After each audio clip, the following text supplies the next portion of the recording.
Magandang morning mula dito sa Dahig.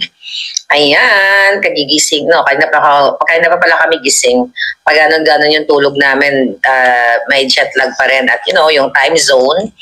But syempre, masayang-masaya po ako sa paggising ko ngayon dahil ipapa-interpol ako ng mga jutang din. Pero mamaya na natin pag-usapan yung mga addictus benedictus. Okay? Gusto ko lang pong pasalamatan ang lahat ng aking mga palangga dahil sa pagbida-bidahan ko kahapon doon dito sa Dahig nga kung saan nandun ang ating Vice President na nayakap ko ng bonggang-bongga, very warm, diba? Very simple lang yung ang ating Vice President, pero syempre ang lola ninyo hindi naman simple, imotera, kabugera, and diba, gusto kong pasalamatan yung lahat ng aking mga palangga na nahinila-hila na lang ako doon. Palangga, palangging-ging.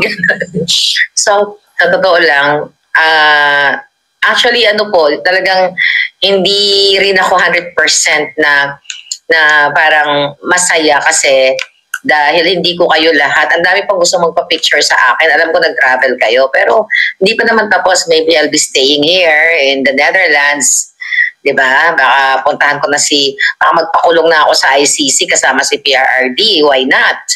Kung pwede, bakit hindi? At, kung pwedeng paglutuan ko na siya at marunong naman ako magluto, bakit hindi? Hindi, pero seryoso, kung i-allow. Pwede ako maging katulong ni PRRD, katulad ni Lisa Tanas, na katulong ng buong Pilipinas. Na lumalabas siya kung saan-saang mga event ngayon, di ba? Anyway, overwhelming ang tao.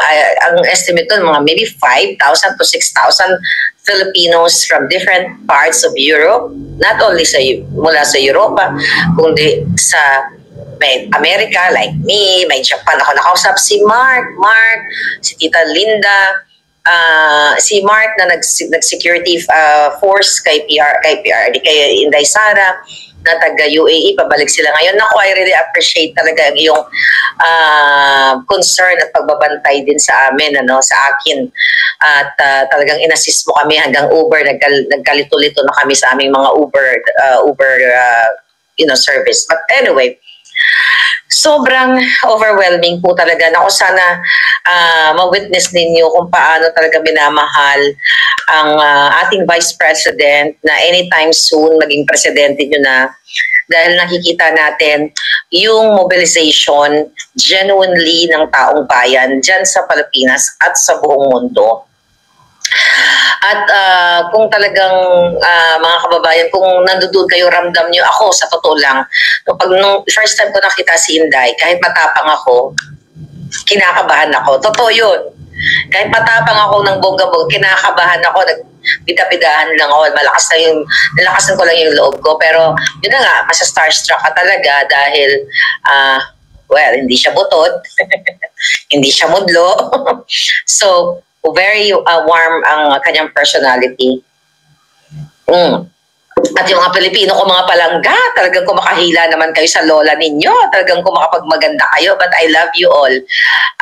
Nakakatuwa lang talaga yung emotion kahapon. Dahil lahat sobrang happy na nakita si Inday Sara. Pero bago ko magtuloy-tuloy, kukwento ko sa inyo yung mga eksena doon. Gusto ko muna mag-shoutout syempre kay Palangga Ruth from Zurich, Palangga. Kababayan ko yan. Kumusta ka da? Pero may ka lang katutok. Si Palangga, Madam Lolita Suarez, the other day na-meet ko, na-shoutout pa kita para gusto kong doblein para masaya ang iyong umaga. Next. Okay, syempre, ang nagbigay sa akin ng siopaw. Yun ang kinain natin doon na nagutom kami pala. Si Ma'am Melanie. Ayan, so si Miss Ruth ng Netherlands. Okay, si Ma'am Eva Medina, Agnes Medina, Mona Lentin from Ozamis City. Ayan. At syempre nagbigay sa akin ng tsokolate si Ma'am Estrelleta Obenita. Ayan, binigyan ako ng tsokolate. Kaya jojoba na naman ang lola ninyo. At sa may mga babatiin natin bonggang-bongga. Ayan, may letter pa siya. Maharlika with love. Okay? Syempre, nagbigay sa akin palangga. Sorry, hindi ko na matandaan. Inabot ako ng mga mga masasarap na pasalubong. At at itong biko na kinain namin dito. Ito yung breakfast namin at saka actually yung breakfast ko ngayon is Jacobina. Ito baon din namin ito mula sa Los Angeles. Jacobina, yan, so sa kape, pero may ako na siyang hagatin. So, ayun, nagbigay sa akin ng payong palangga. Binigay ni palangga, nagbigay din ng pabango. Di ba? Kasi lalo akong magiging mabango. At yung payong, dahil umuulan dito. Thank you from London with love. At syempre, ang mga pang-ref magnet nakabog sa banga. At yung nagbigay ng pangkape, thank you so much palangga. Okay. Yan, ito si palangga ang tawag dito, keychain. Yeah, keychain. Dapat may chain to para kay Lisa. Keychain, dapat yung chain na gano'n para kay Satanas. Anyway, yes, thank you so much sa inyong lahat. Okay, magkakwento tayo. Glee Pretty 79, thank you very much for being a new member. Alright, thank you. Ano bang gusto nyo marinig na kwento? Okay. Pangalawa kasi ako nagsalta after Ben Ripoll, di ba? Natuwa ako dahil sobrang dami talagang nagmamahal na palangga sa taong bayan. Alam nyo, yung ayokong sabihin na mahal ako ng taong bayan. Kasi kaya naman kayo na yung mga tao doon, you were there kasi mahal na yung Pilipinas. Ako lamang ay isang representante ng isa sa inyo na nagmamahal ng lupang tinubuan. Kaya kung siguro, not as Claire or as Maharlika, pero nagmahalan tayo sa isa't isa. Kinabog natin ang banga at nagbidabidaan talaga ako doon kahapon. Excuse me, habang wala pa si Inday, talagang dapat magbidabidahan tayo, di ba? Pagdating ni Inday, tumahimik lahat tayo at makinig sa kanyang mensahe. Alright? Pero I appreciate talaga yung ating mga palangga doon. Mga palangga, I'm sorry kung di tayo nagkita, pero doon sa mga palangga ako na talagang lahat kayo na nagtiyaga talaga, iba yung power, iba yung tunay na unity para sa Pilipinas. So, ayun, yung dumating na si Vice President Day Sara, grabe yung tao, nakikita nyo naman sa social media, di ba? Ako kasi wala po akong cameraman, di ba? Meron lang ako mga angels sa paligid-ligid ko na nagmamasid. Baka biglang may mga rebelding komunista na, pakana nili Satanas o yung mga, alam nyo na. So meron lang ako mga secret agent, di ba? Na nagmamasid. Pero in terms of mga gadget and everything as a reporter or whatever, wala ako niyan. Ang gadget ko lang telepono kasi hindi na ako magkanda-ugaga ng kaka-emote, di ba? Ma'am Erliza, ayan. Nag-message si Ma'am Erliza, no? Ayan. So ano pa ang chika? Galing ano yung palangga? Ma'am, shout out from Butuan si Ellen. Okay, si Ma'am Priscilla, yeah. Okay, so, i-describe ko sa inyo yung vibes ng tao. Although nakita nyo na. So, pagpasok ni Inday Sara, talagang, alam mo yung ginagawa ni Inday na talagang lahat ng tao gusto niyang i-accommodate. Lahat po kayo, parang ako gusto ko rin kayo i-accommodate lahat. Pero syempre, kung accommodate natin yung libo-libong 5,000 na yun, wala na tayong program. Mag-picture-picture na lang tayo, mga Inday. So, nakita ko si VP Sara talagang inisa-isa niya yung mga tao, 'di ba? Hindi katulad ng mga bangag ni Marcos Jr. at ni Amy, yung manggagamit, pag nakakita ng mga kababayan niya na feeling niya hindi alta na mga bangag, hinahawi niya. But I can feel the sincerity of Vice President Sara na gusto niya makadaupang palad yung ating mga kababayan. Okay, so yun nga, isa-isa niya talagang ang mga tao hindi magmayaw, tama ba? Hindi magmayaw sa kanilang mamaya po magpapatake tayo sa inyo mga palangga na nagpapasabog ng kanilang grasya diyan. So, hindi magkamayaw yung tao, lahat gustong yakapin. Sabi ko sa inyo, rockstar siya, talagang tunay na rockstar. Diba? Ano lang ako, second honor. Dapat may ganun. Second honor lang ako. Dapat di tayo lumalayo kay Vice President. Anyway, talagang grabe yung pagmamahal sa kanya ng tao, yung longing na, Inday, sabi gano'n ng mga tao, magpresidente ka na, Day, gano'n. At talagang ramdam mo kasi nakakausap ko yung mga tao, minsan binubulungan pa ako, Madam, meron doon isa na nagbulong sa akin, dahil sa'yo, nabudol kami. Sabi gano'n siya.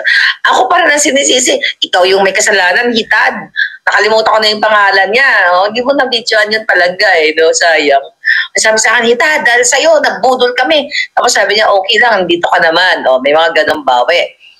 Anyway, itong mga taong itong mga kababayan natin, genuine.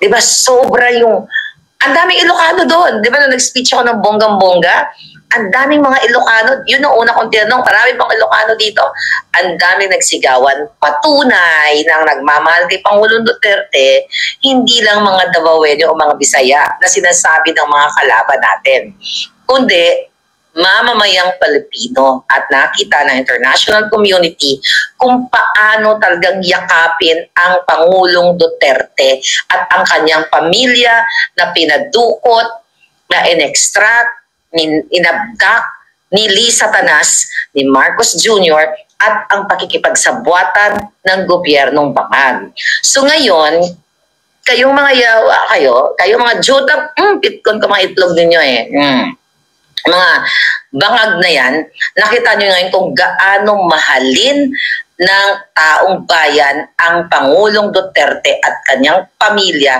at suportahan ang Pilipinas. Why? Marami doon mga foreigners, mga ibang lahi, mga foreigners kahapon. Kaya nga nag-prepare tayo ng maiksi, na speech para talaga doon sa ICC at doon sa mga hindi Filipino speaking para naintindihan nila kung ano yung laban natin. Alright?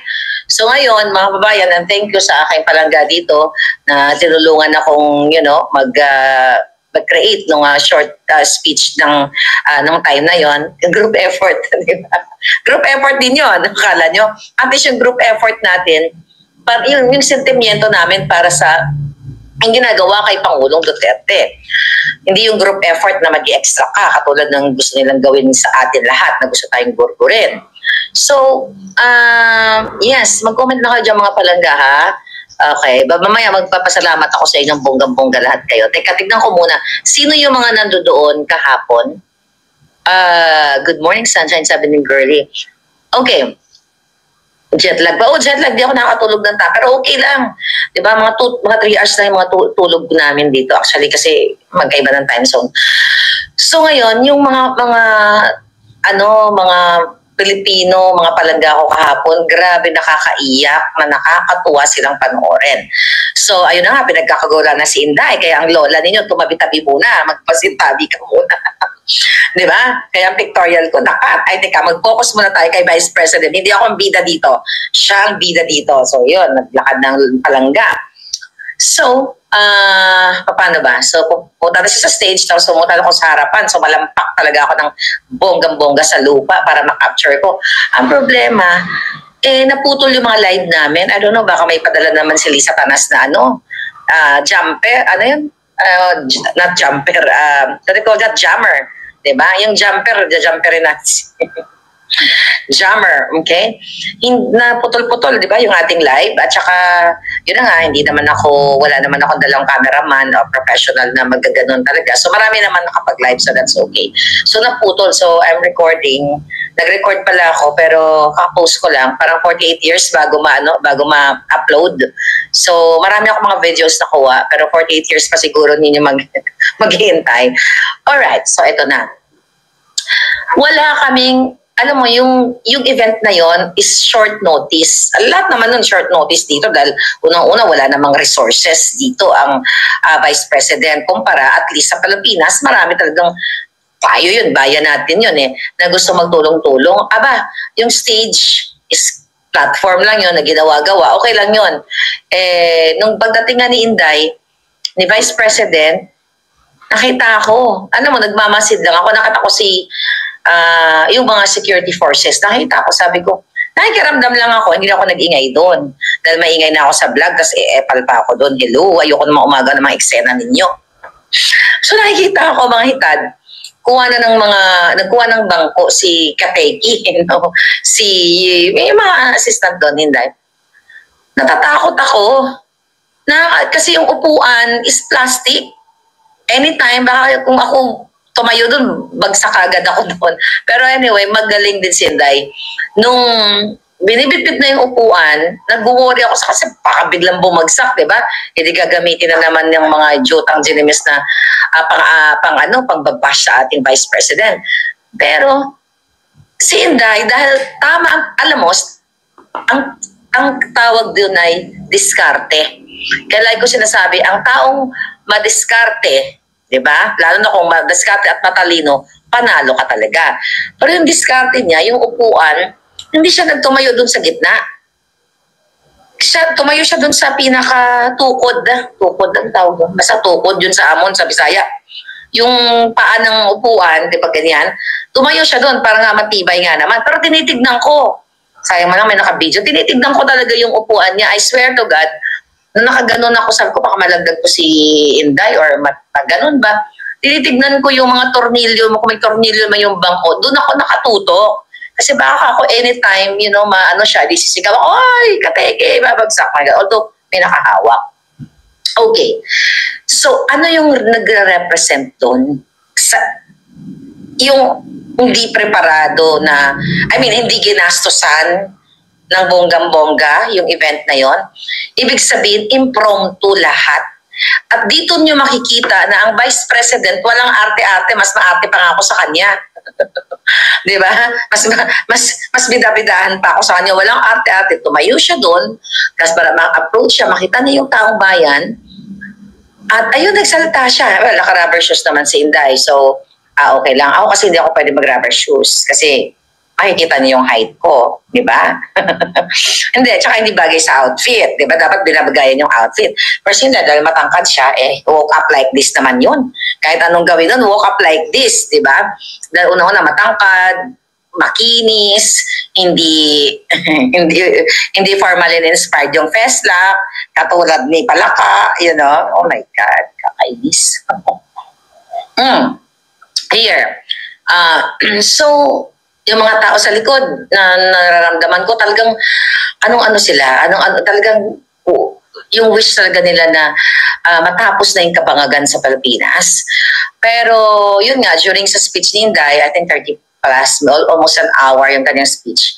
Yung kinuwento niya nga, yung pagpasok niya doon, pag-visit niya sa kwarto ni PRRD, yung mga napagkwentuhan nila, at yun na-request na Coke Zero, na tipid-tipirin mo lang yan, ganyan-ganyan, it's not good for you, dahil nga may, may chemical whatever content for, cancer later on, mga ganyan. Then, ang sabi ni Inday, maglakad-lakad ka, ganyan-ganyan. May mga naging kaibigan na daw siya doon, si Pangulong Duterte, kachika-chika. Ang sabi ni Pangulong Duterte, ay hindi man siya maglakad-lakad doon dahil pag nakarating siya sa pinto, sa gate, ilalabas siya. Di ba nakakatawa pa rin yung kanyang personality, yung yung sense of humor, which is hindi talaga nawawala kay PRRD yun. Kaya, I hope, may mga nagme-message sa akin, ma'am, pupuntahan niyo pa ba si PRRD? Naku, mga palangga, hindi naman ako next of kin, no? Hindi naman ako kamag-anak. So, kung i-allow nila, bakit hindi? Sabi ko nga, magpakulong na lang ako doon sa ICC, no? Ako na ang magluluto kay PRRD. Ako na ang kanyang magiging sidekick. Why not? Kung pwede, bakit hindi? Pero that's not possible. Ito ay for the heck lang na nagkakwentuhan tayo kasi morning here, kape-kape tayo, alright? Natural beauty and brain. So, tapos yung mga kinuwento ni Vice President Sara na yung advice nga sa kay Kitty na gusto daw pumunta ni Kitty mag-visit pero wag papuntahin si Kitty sa Netherlands hanggat hindi abogado. O, di ba? Nakakatawa talaga. Hindi pala pwede visitors, madam. Mahigpit sila kasi maybe later, I don't know, hindi ko alam. Actually, ayoko mag-react. Pero this is just a wishful thinking na I wish i-allow naman nila na magbisita si Marlic. Di ba? Siyempre, bias ako. Di ba? Sarili ko yun. Di bida-bidahan ako. Di ba? Bakit hindi? kung posible. Pero for now is yung family lang. Ang pamilya lang, 'di ba? Yun lang talaga. So we have to follow the rules. Now what? Patawa-tawa lang talaga si Tatay Digo. Oo, kaya nga sabi ko nga, yung nangyari sa kanya kay PRRD, parang para sa akin bakasyon lang yun kasi I'm very positive. Okay? Meron ako nababasa dyan, kayo talaga, kung makagawa man lang. Pero okay lang din naman sa akin. Meron kasi ako nakita na doon sa may nag-interview sa akin doon, na mga palangga ko, Marlica, nadulas, lalabas na si PRRD. I'm just being positive. Diba? Na sinasabi ko naman, we will win. And you have to claim it pag mga ganyan. You have to claim it lahat ng mga positive mo sa buhay. Kasi lahat ng mga pinangarap ko sa buhay, kinlaim ko yun, kaya nangyari. So I'm claiming that PRRD will be home very soon. Malay mo ako, susundo pala sa gate, di ba? Pag naglakad-lakad si PRRD doon, nas nandoon din ako, tara na PRRD, ako na uuwi sa iyo. Di ba? Kidding aside, mga palangga. Be optimistic. Yeah. Tama, sabi ni Wating-Wating. Basta bring him home, safely by God graces, sabi ni Astig Bingbong. Ayun na nga. Okay, si Pretty. Oy, mga palangga, thank you, Pretty. Ayan. Pasalamatan mo natin ang ating mga palangging. Si Karen, ayan. Barkadahan, thank you so much. Okay. Si Glenn, ayan. Solid Marlican, thank you. Palangga, thank you. Nako, 25 months si Solid Marlican na member. Ayan, palakpakan natin. Lagi nagmamahal sa akin. Ayan, si Maria Tenya na nagmamaganda like me. Ayan, si Miriam, thank you very much.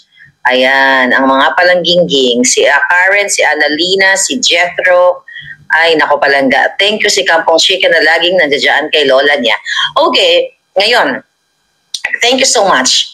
So, ano yung mga tanong niyo doon sa mga eksena kahapon? Ano pa ba yung mga na-notice ko? Okay, na-notice ko. Alam nyo, yung mga nag-guard doon kay Inday, mga volunteers yun. Hindi bayad yung mga yun. Yung sound system, palangga, thank you, nagpapicture. Hindi bayad yung mga yun. Walang mga talent fee yun. Lahat yun volunteer. Kahit sa akin, maraming gusto mag-volunteer. Ang dami nag-imbita sa akin. Ako, more invitation. Para hindi na ako bumalik ng Amerika. Baka dito na ako, apat nandito si PRRD. So, but seriously, yung pagmamahal yung volunteerism, na talagang yung kanilang support kay Pangulong Duterte at sa inyo sa ating buong bansa, hindi mo matatawaran. Wala yan si Bangag. Kaya nga, sabi ni Baste, totoo yun. Mr. Marcos, ano sabi ni Baste dyan? You will never be loved by the Filipino people. But, this is my word. But the Bangags like you. But the Bangags, yun ang nagmamahal kay Bangag. Kasi syempre, pare, tira tayo, singot tayo, mga ganon. Diba? So yun lang yung nagmamahal sa kanya. Pero yung Pilipino, hindi. Hindi siya, my God, sa Pilipinas pa nga lang, diba? Gaganon-ganon si Puting. Ay, punta ng Cavite, mga tao, nga, walang pakialam sa kanya. Alam mo kasi iniantay lang ng mga yon, ayuda. Kasi ang sa puso noon ng mga taong yon, ang inaalam ko, addict to. Pero sige na lang, kunin ko na lang yung ayuda pang tawid gutom, pambili ng bigas. Right? Yun ang reality. The reason why, papasok na tayo sa issue natin na iba pa huli ang mga vloggers. Okay? Imagine niyo itong si Paduano, lahat sila, group effort sila. Yung mga palangga ko, mga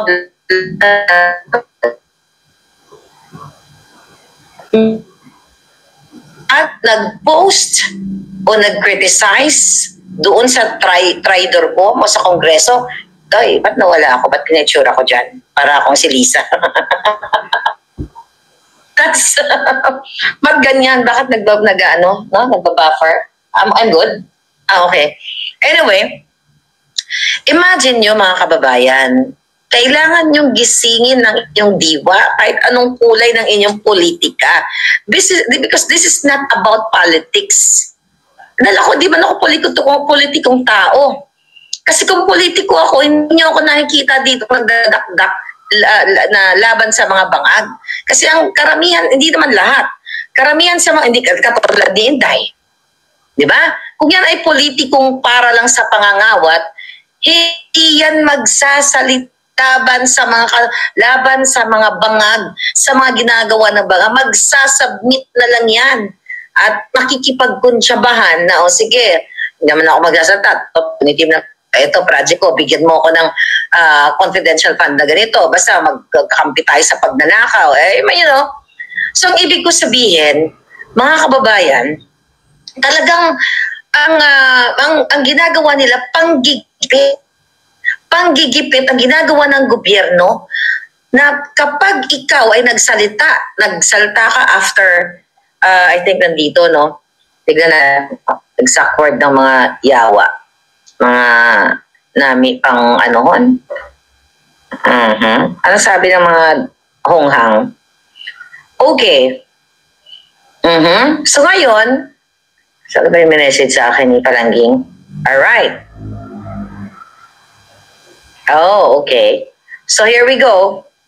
So ngayon, ang sabi nila, ang mga giatay na lahat ng mga vloggers na magsasalita, mag-criticize sa kanilang HUAD committee na yan o tri committee na yan ay ipocontempt nila at pananagutin nila. Diktadorya po itong nangyayari. Anong kulay ng inyong political, inclination whatsoever. Ito, gigipit sa atin. Ma'am Anita Go, thank you so much. Ayan, thank you Palangga. Yan. Ngayon, bakit to ginagawa sa atin? Kasi nga, very effective yung boses ko niyo. Look at Sas, my baby girl, Sas Rogando Saso. Gusto niya, like ako, willing ako umattend sa Zoom para ang sabi in aid of legislation yung kanilang pinag-iring-iringan diyan. Bakit kailangan pumunta ni SAS ng personal sa Pilipinas kung ito ay in aid of legislation? Bakit hindi nila pinapayagang mag-Zoom? Pero si Asierto, yung kasabwat ni Trillanes, dito sa pag-file ng case sa ICC against PRRD, pinayagan nilang mag-Zoom. Nakita nyo yung double standard, yung kajemonyohan ng gobyerno ni Pangag. My God, yung mga kaparian, mga kapulisan, lahat po kayong mga Pilipino, sige maghihinahon ako. Bulag ba kayo? Na kapag pabuk sa mga bangag, okay lang ang umattend sa Zoom hearing, sa Zoom, at ididinggin yung mga akusasyon kay PRRD. Remember nung sinabi na, anong pangalan nun? Inisip ko yung pangalan isang Joang na yun. But anyway, pagkasiraan ng Pangulong Duterte, o hindi kasiraan kapag gustong sirain ng Pangulong Duterte, ang Vice President Sara, ang resource person, pwedeng umattend sa Zoom. Pero ang katulad ni Sas, kasi I'm willing na ang Zoom hearing. Pero pinapayagan. Kasi the intention is not for or in aid of legislation. The intention is to gurgur us, takutin kami, tayong lahat, i-intimidate kami, patayin kami dyan pa lang sa Pilipinas. Even si Sas, hindi natin alam, baka tinamnan na yan ang mga warrant of arrest. Dahil katulad ko, di ba, binida ni Santiago ng NBI director na ako daw may warrant of arrest. Ngayon pa lang nila binida. Alam ko na po yan 2023 na may warrant of arrest ako sa Pilipinas na pinabricate ni Lisa Marcos Tanas ni Bangag Jr. o pulboronic government. Eto kasi naumasa sila na kapag ginawa nila to sa akin, titiklop yung bibig ko.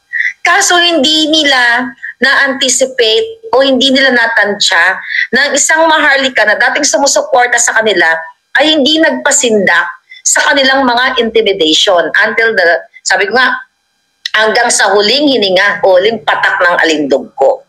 Dito yung ginagawa ngayon sa inyo sa Pilipinas na tayo ay ipapahuli. Kaya naman huwag kayong tumigil sa ikot buong Pilipinas na mag-gather kayo, lalo na ngayon panahon sa birthday ni Pangulong Duterte, 28.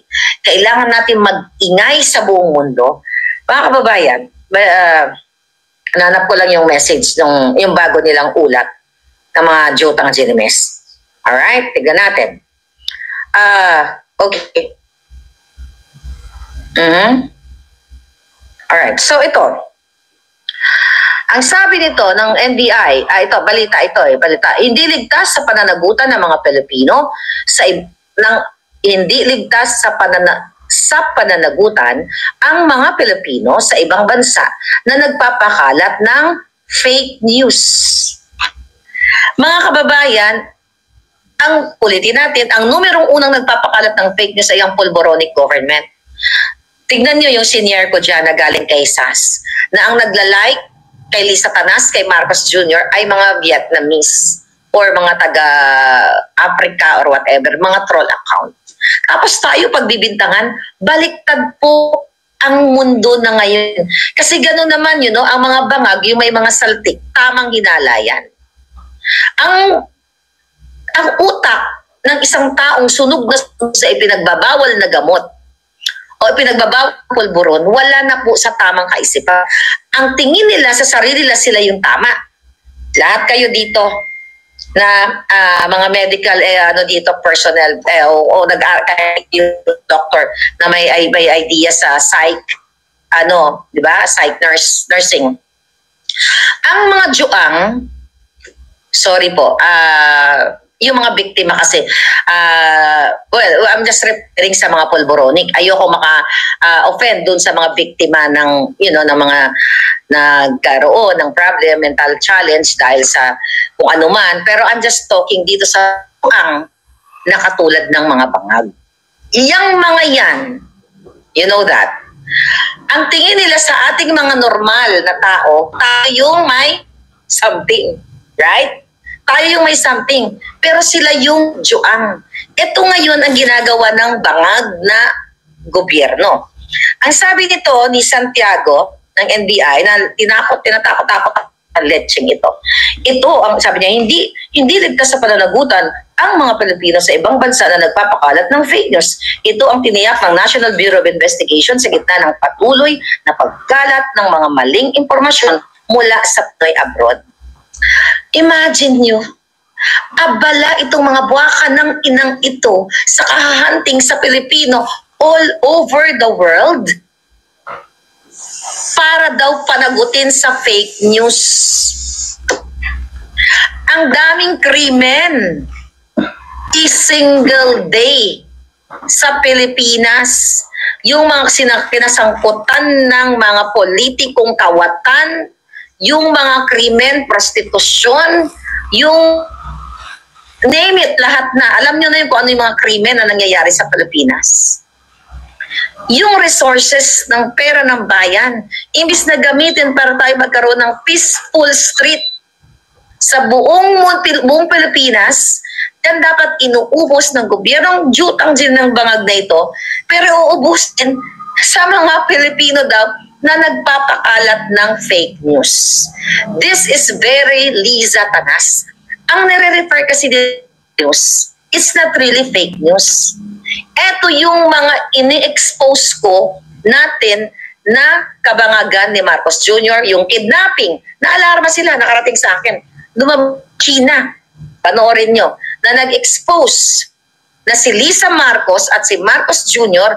ang nag-facilitate ng kidnapping o illegal, ginawa nilang legal extraction like Pangulong Duterte dun sa dalawang minor age. Kaya nataranta ang mga buwaka ng ina dahil hindi na lang po kwento ni Maharlika ang narinig ninyo. Hindi na lang itong expose ni Maharlika or audio ang naririnig ninyo. Meron ng biktima na kasalukuyan na nagkaroon ng protection dito sa Belgium para nabigyan ng protection ng gobyerno ng Belgium dahil sa mga ebidensyang pinakita niya ang conversation ni Lisa Tanas Marcos with Francis Lloyd T. Chua na ex niya. Yun ang ipinakita niya sa gobyerno ng kaya nabigyan ng asylum visa. And yung ginawa ko rin dito, dito sa the Netherlands, hindi pala ako gumawa, na ay ulitin ko ulit, na sabi ko kay Spokesari Roque, Spokesari, baka makatulong itong authenticated na forensic result from California dyan sa asylum seeking mo o asylum application mo. So, nandito na ngayon. Di ba pinakita ko sa inyo the other day, dala akong hard copy. So, ako yung nagsabi kay Spokesari dahil ako naman ang nasa akin kasi yung original copy. So ngayon, mga kababayan, nasa gobyerno na po ng the Netherlands. Alright? Kasama yan sa pag-apply ni Harry. Kaya yung mga jutang dyan ang sabing, di ba block nila yung application ni Spokesari? Galingan nyo yung pagkatangan nyo, ha? Ganun yung mga nagbay sumulat, ako po, I'm a former Filipino, I'm a Dutch citizen now. BS. Ang hirap sa inyo mga palangga ko, mga Pilipino. Diyos ko, nagka-Dutch. Naging citizen lang ng gato. Huwag kayong masyadong mayabang. Dahil brown pa rin ang line ninyo like E. Okay? Huwag kayong magyabang-yabang porket citizen na kayo ng ganito. Pwede ba? Huwag kayong self-entitled. Nakala nyo, ganito, ganyan. May karapatan kayo magpa-cancel. Katulad ng pa-deport si Marley. Nye. Galingan nyo. Hangit pa. Okay, tuloy natin, sabi ng NBI. Ayon kay NBI Director Santiago, makikipagtulungan sila sa International Criminal Organization, sa Interpol, para habulin ang mga ito. Bring it on, Santiago. Ipadala mo na kaagad dito sa Netherlands yung Interpol na sinasabi mo. Padala mo Aantayin ko dahil dito na ako titira. Gusto ko nga, ikulong na ako sa ICC. I'm serious. Yeah, sinasabi ko dito Tino Balanga. Sabi ko, gusto ko na magpakulong sa ICC. Hindi ako nagbibiro.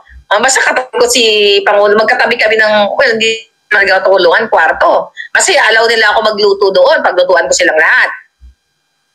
Paglutuan ko si Pangulo Duterte ng tinolang manok na may tanglad. That's very, Bisaya na recipe. May kamunggay, kagkabayas. No, huwag ba ko na ha? Akala natakot ako, magpakulong na ako sa ICC, hindi ako nagbibiro. Pakulong na ako dyan sa ICC, basta doon magkatapat yung kwarto namin ni PRRD para hingi ako by sa mga kalokohan. Yung mga sense of humor niya gusto ko mahawa. Kasi masarap kausap si PRRD, di ba? Kwento ko siya. Kukunin ko na yung autobiography niya. Susulat na ako ng book ngayon. Habang nandoon ako. Anyway, sabi ng mga walang hiyang ito, Polboronic. Gayon pa man, aminado si Santiago na may ilang problema ang NBI sa paghahabol ng mga ito dahil sa pagkakaiba ng batas sa dalawang bansa gaya ng libel na itunuturing lamang sa Estados Unidos na civil case. Alam mo, this is pure intimidation sa atin. Kaya wag po kayong matakot. Wag ka aking email ko. Yung mga sa tingin nyo inaras kayo, I will give you advice. Ayan yung email ko. Maharlika Network at Proton Mail. Okay? Pag may mga intimidation sa inyo ngayon, wala, catch. Okay?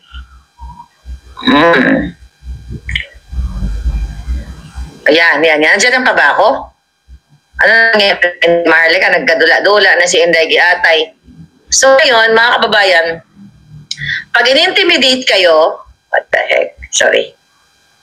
Nandiyan pa ba ako, Day? Nandiyan pa ako, okay. So, pag in-intimidate kayo, yan yung email ko. maharlikanetwork@protonmail.com. Okay? Email niyo po ako dyan. Kasi bibigyan ko yung ng advice paano natin labanan ito. Huwag kayong matakot. Kasi eto to silence us. Sabi pa, alam pala niya like sa case ko. Di ba? Yung case na 3 na lang, yung pinail nila sa akin. Kasi gusto talaga nila ako ipadukot sa Amerika. At gusto talaga ako ipagurgor. Kaya itong mga ginagawa nila ngayon, na intimidation lang to, panakot po ito sa inyo. Huwag kayo matakot Kasi matatakot na kayo mag-post Huwag kayo matakot. Mag-email kayo dyan sa akin, Maharlika Network at Proton Mail. Bigyan ko kayo ng advice kung paano natin labanan ito legally. Paano natin mapaganda ng ating mga sarili. Leave it to the expert. Pagdating sa panggigipit, ako lang yun. Ako lang ang vlogger na ginipit nila so far, na ginasusan ng milyon-milyon na pera pondo ng bayan dito sa Amerika para patahimikin ako. And they're not gonna win. Over my alindog. They're not gonna win. Lalaban tayo man at para sa katotohanan. Sabi ng hunghang, sa ganitong pagkakataon niya ay sisilipin ng NBI kung pwedeng pumasok ang mga insidente sedition na parehong krimen dito sa Pilipinas at sa Amerika. Oh, ako yun! Ako yun! Di ba sabi, papayag daw ako ng inciting to sedition? Julul! Yun ang gusto nilang, yes, yun ang gusto nilang mangyari, mga kababayan. Ako yun, sabi niya, bagamat inirespeto ng NBI ang freedom of speech, freedom of expression, ay may hangganan din naman. No? Alam mo, kayo dyan, ikaw Santiago, tumanda ka na. Sabay, sanay ka namang gumurgur ng buhay eh. Pumapatay ng tao, di ba? Sharpshooter. Ano yan eh, nagbumabaril talaga ng bonggang-bongga. Wala na naman laban-laban ni Maharlika sa mga sanay ng gumurgur ng tao. Eh ako, nagurgur ko lang, lamok. Di ba, nakamukha ni Lisa na butod na butod yung dugo. Di ba, kung ang lamok, butod na butod yung dugo sa kasisip-sip na ni Satanas, punong-puno yung kanyang tiyan sa kasisip-sip ng pera ng bayan. So, I advise you, huwag po kayong dito sa mga palabas na ito, sa mga balitang ito. Ito ay purely intimidation and message sa ating lahat na huwag nating i-post ang kabangagan ni Marcos Jr. Ito po ay diktadurya kadiliman na matatakot tayo na magkomentaryo o mag-react. Kaya nga nakakatawa itong mga dilawan lumalaban noon sa Marcos, anti-Marcos, na katulad nila de Lima, ito ay antivirus, sila Robredo, ito mga dilawan, Kiko Matching, na ito ay diktadurya na, ito ganyan kadiliman na, pero ngayon tahimik sila. Ito ang mensahe.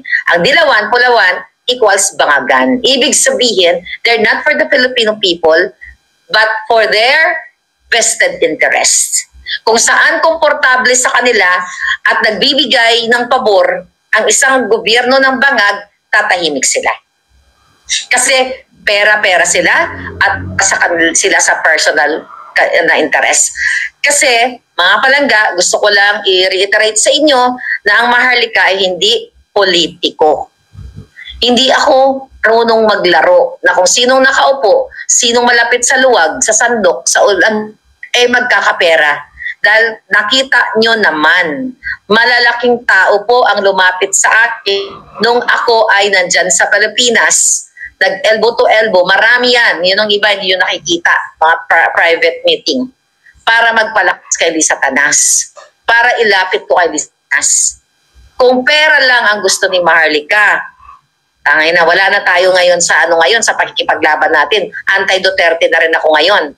Kasi you have to depend, kalets yan eh. Katulad ng iba dyan, mga dugyot nilang, iba pa, appointee Pangulong Duterte. Kasi, pera-pera lang. Pero sabi ko nga, pinili kong manindigan laban sa mga bangag. The moment na nalaman ko, yung kaletsya nila, nagsalita ko. Kaya, huwag tayong magpayag sa intimidation. Huwag tayong pumayag na tatakutin tayo ng isang Lisa Tanas na ginagamit ang pondo ng bayan para mag-party-party sa Amerika at minalas-malas, may nateki na, kasama nila sa kanilang entourage, then, questionable pa rin hanggang ngayon at inaantay natin ang report from the Beverly Hills Police kung mabigyan tayo ng public information tungkol sa investigation o kung ano nangyari doon. So you have to fight, mga palangga. Hindi natin hahayaan na i-intimidate. Ito po ay pagsupil sa atin dahil nakikita nila, my God, all over the Netherlands, nakikita yung kami ng tao. I think magkakaroon ng parade ba dito? I don't know, wala pang schedule talaga. Wala pang plano na konkreto kung anong gagawin namin dito. At ako na ipag-coordinate naman ako. Canada, Norway, Croatia, Germany, America, Antarctica, Ecuador, pati sa Mars. Kung may Pilipino siguro doon, nagpapakitang, sa lahat ng planeta, di ba? Kung saan may Pilipino, talagang nagpapakita ng kanilang suporta kay Pangulong Duterte. When you support someone, hindi yan kayang bilhin eh.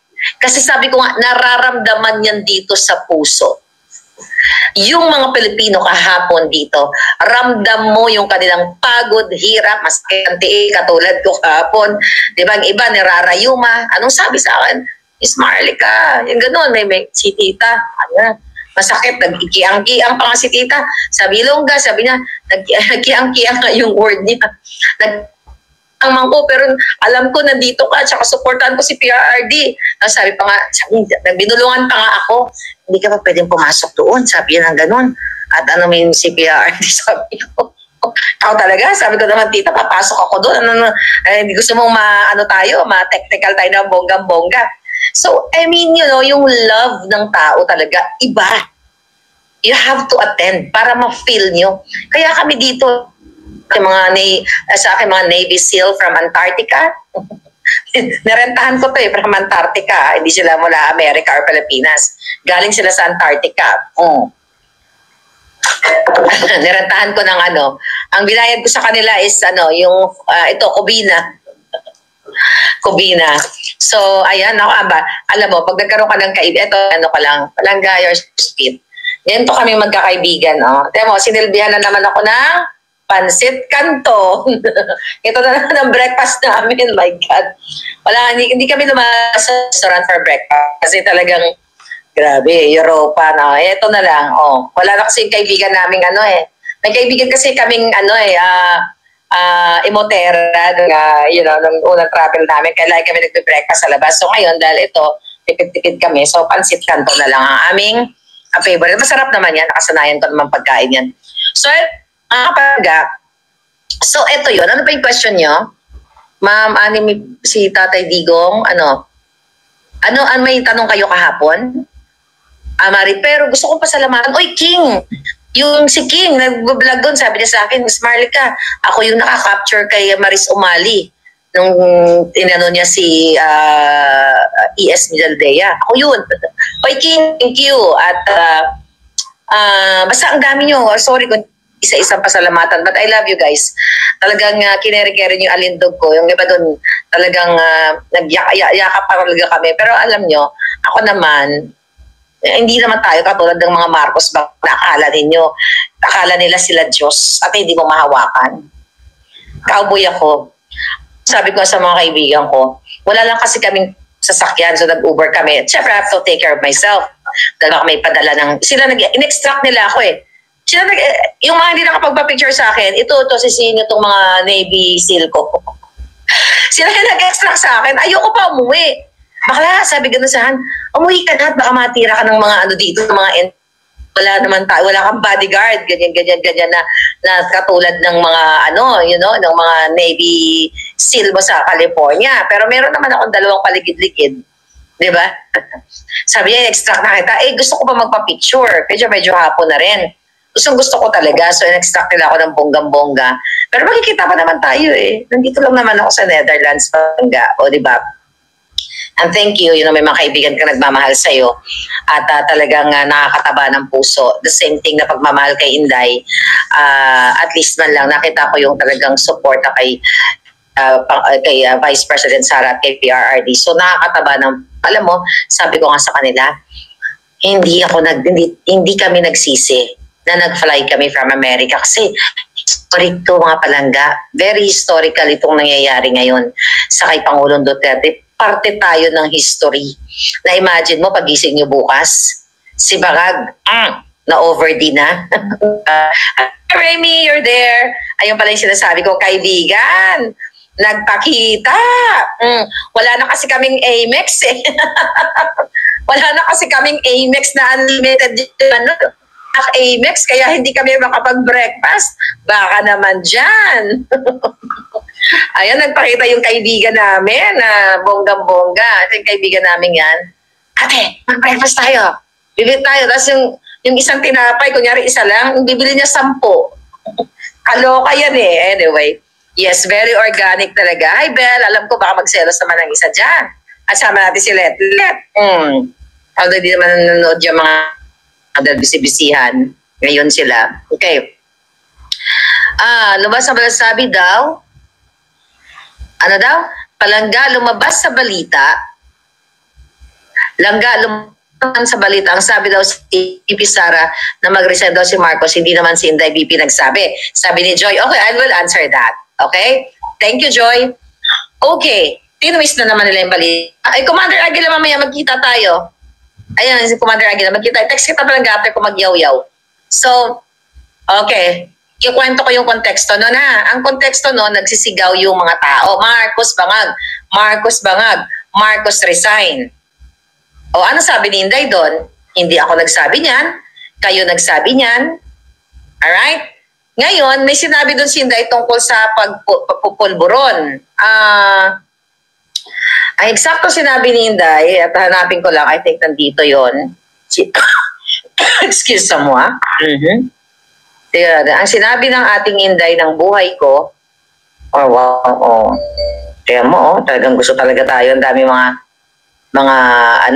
mga gusto talagang gumurgor sa atin ha. Sabi exactly na sinabi niya. Okay, tato. Yung mga sinasabi ni Inday, yung tungkol kay ito pala yung isa sa mga sinasabi nila. Ano ba ang pwedeng gawin natin? Ang pwede natin gawin ay i-demand natin o pahukin natin si Pangulong Duterte sa Pilipinas. Sa mga araw na nandoon siya sa ICC, sabi ni Inday, paulit-ulit niyang sinasabi, kailan mo ako ilalabas dito? Dahil darating ang eleksyon, mayor pa ako ng syudad ng Davao, hindi pa PRRD. Ngayon sabi ni Inday, yung kagustuhan mo na umuwi, yan din yung katapusan ng buhay mo. Di ba sinabi ni Inday yun? Yeah. At sinabi niya sa akin, kung ganyan ang kapalaran ko, basta lang makauwi ako sa Pilipinas. Kasi, anything could happen. Dahil nga nakita nila, lalo, nagkamali ang bangag sa pagpakidnap kay Pangulong Duterte. Nakita nila yung pagmamahal kay Pangulong Duterte. Akala kasi nila, once na mapakidnap nila Pangulong Duterte, mai-extract nila. Kasi ang nag-extract kay Pangulong Duterte, hindi naman ICC.